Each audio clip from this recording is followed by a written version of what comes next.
Hello పిల్లలు, welcome to bedtime stories with Maya. ఈరోజు రాత్రి మనం ఒక ప్రత్యేకమైన కథ విందామా?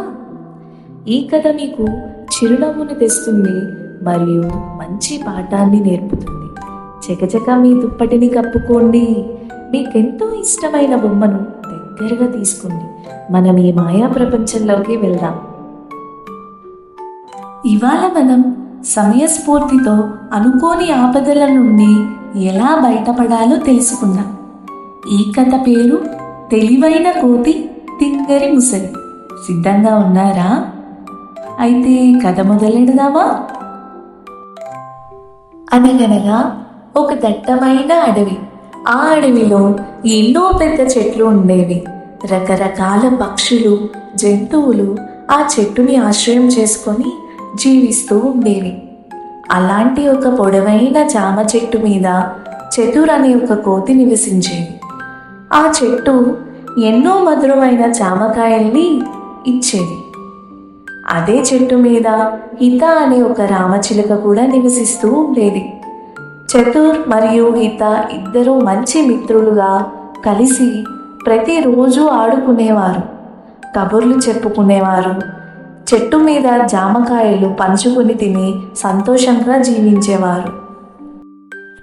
ఆ జామ చెట్టుని ఆనుకొని ఒక చిన్న నది ప్రవహిస్తూ ఉండేది. ఆ నదికి అవతల ఒడ్డున చాలా ముసళ్ళు నివసించేవి. ఒకరోజు వంచన్ అనే ఒక ముసలి ఆహారం కోసం వెతుకుతూ యువతలి ఒడ్డుకు వచ్చింది. చాలాసేపటి నుంచి సరైన ఆహారం దొరకకపోవడంతో అది చాలా నీరసంగా అలిసిపోయి కనిపిస్తుంది. వంచన్ని చూసిన చతుర్, అయ్యో, నువ్వు చాలా అలిసిపోయి నీరసంగా కనిపిస్తున్నావు. ఏమైనా తిన్నావా? ఇదిగో ఈ జామ పండ్లు తిను, నీ ఆకలి తీర్చుకో, నీకు శక్తి వస్తుంది. ఈ జామ పండ్లు చాలా తీయగా ఉన్నాయి అని చెట్టు మీద నుంచి జామ పండ్లను విసిరింది. వంచన్కి ఆ జామ పండ్లు చాలా రుచిగా అనిపించాయి. అది ఆ జామ పండ్లను తిని తన ఆకలిని తీర్చుకుంది. తర్వాత అది చతుర్కి ధన్యవాదాలు తెలిపి ఆనందంగా నదిలోకి తిరిగి వెళ్ళిపోయింది. ఆ రోజు నుంచి చతుర్ మరియు వంచన్ మంచి స్నేహితులయ్యారు. ప్రతిరోజు చతుర్ వంచన్కి జామ పండ్లు ఇచ్చేది. ఇది చూసిన హిత చతుర్ని హెచ్చరించింది. వంచన్ చాలా ప్రమాదకరమైన జంతువు. దానితో స్నేహం నీకు చాలా ప్రమాదం. జాగ్రత్తగా ఉండాలి నువ్వు అని చెప్పింది. కానీ దాని మాటలు చతుర్ పట్టించుకోకుండా వంచన్తో స్నేహం చేశాడు. ఇలా కొన్ని రోజులు గడిచాయి. ఒకరోజు వంచన్ తన భార్య ఆశాకి జామ పండ్లు తెచ్చి తినమని చెప్పాడు. ఆ పండ్లు తన మిత్రుడైన చతుర్ ఇచ్చాడని, ఆ చెట్టు మీదే ఉంటాడని, రోజు తినడానికి ఆ జామ పండ్లను ఇస్తాడని చెప్పాడు. రోజు ఆ చెట్టు మీదే ఉంటాడు అంటున్నావు, ఆ చెట్టు పండ్లే తింటాడా అని అడిగింది ఆశ. అప్పుడు వంచన్, అవును, రోజు ఆ చెట్టు మీదే ఉంటాడు, ఆ చెట్టు పండ్లే తింటాడు, తను చాలా మంచి మిత్రుడు నాకు. అది విని వంచన్ భార్య మనసులో ఇలా అనుకుంది, అరే, ఈ జామ పండ్లు ఇంత రుచిగా ఉన్నాయి, అలాంటిది రోజు ఈ జామ పండ్లు తినే ఆ చతురుగుండె ఇంకెంత రుచిగా ఉంటుందో కదా. వంచన్తో చతురుగుండె తనకి కావాలని తనకి తెచ్చివ్వమని అడిగింది.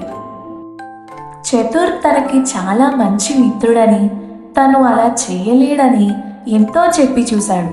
కానీ ఆశ తన మాటల్ని పట్టించుకోలేదు. ఎలా అయినా తనకి చతుర్గుండె కావాలని పట్టుపట్టింది. ఇక చేసేదేమీ లేక ఒక పథకం వేసుకొని చతుర్ దగ్గరికి వెళ్ళాడు వంచన్. నా ప్రియనేస్తమా, నువ్వు ఇచ్చిన జామ పండ్లు తిన్న నా భార్య నిన్ను కలవాలని ఎంతో ఆరాటపడుతుంది. నిన్ను మా ఇంటికి విందుకు తీసుకురమ్మని చెప్పింది. నువ్వు నా వీపు మీద ఎక్కి కూర్చో, నేను నిన్ను మా ఇంటికి తీసుకువెళ్తాను. అక్కడ నా భార్య నీ కోసం రకరకాల పిండి వంటలు, స్వీట్స్ చేసి ఉంచింది. వంచన్ మాటలకి చతుర్ చాలా సంతోషించి ఇంటికి వెళ్ళడానికి రెడీ అయ్యి కూర్చున్నాడు. అలా వాళ్ళిద్దరూ నది మధ్యలో వెళ్తుండగా తన భార్య యొక్క దురుద్దేశం గురించి చెప్పాడు వంచన్. అది విన్న చతుర్ ఒక్కసారిగా ఉలిక్కిపడి హితా చెప్పిన మాటలు గుర్తు తెచ్చుకుంది. వెంటనే తేరుకొని ఎలా బయటపడాలి ఈ ఆపద నుంచి అని ఆలోచన చేసింది. చతుర్ వంచన్తో ఇలా అన్నది, ఓహో, నా గుండె కావాలా? కానీ నేను దాన్ని ఎప్పుడూ చెట్టుపైనే ఉంచుతాను. నువ్వు చెట్టు దగ్గర ఉన్నప్పుడు చెప్పి ఉంటే నాతో తీసుకువచ్చేవాణ్ణి. ఇప్పుడైనా పర్వాలేదులే, మనం చెట్టు దగ్గరికి వెళ్ళి గుండెను తెచ్చుకుందాం పదా అని అంది.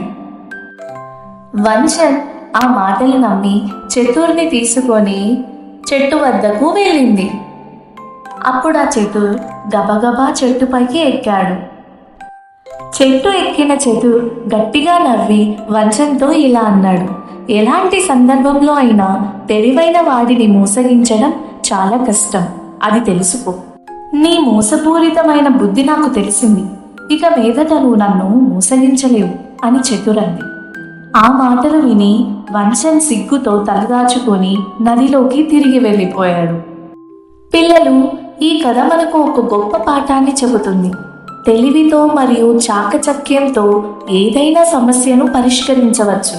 అలాగే నిజమైన స్నేహాన్ని ఎప్పుడూ మరిచిపోకూడదని, మనం ఎవరిని నమ్మాలో ఎవరిని నమ్మకూడదో జాగ్రత్తగా ఎంచుకోవాలని కూడా ఈ కథ సూచిస్తుంది.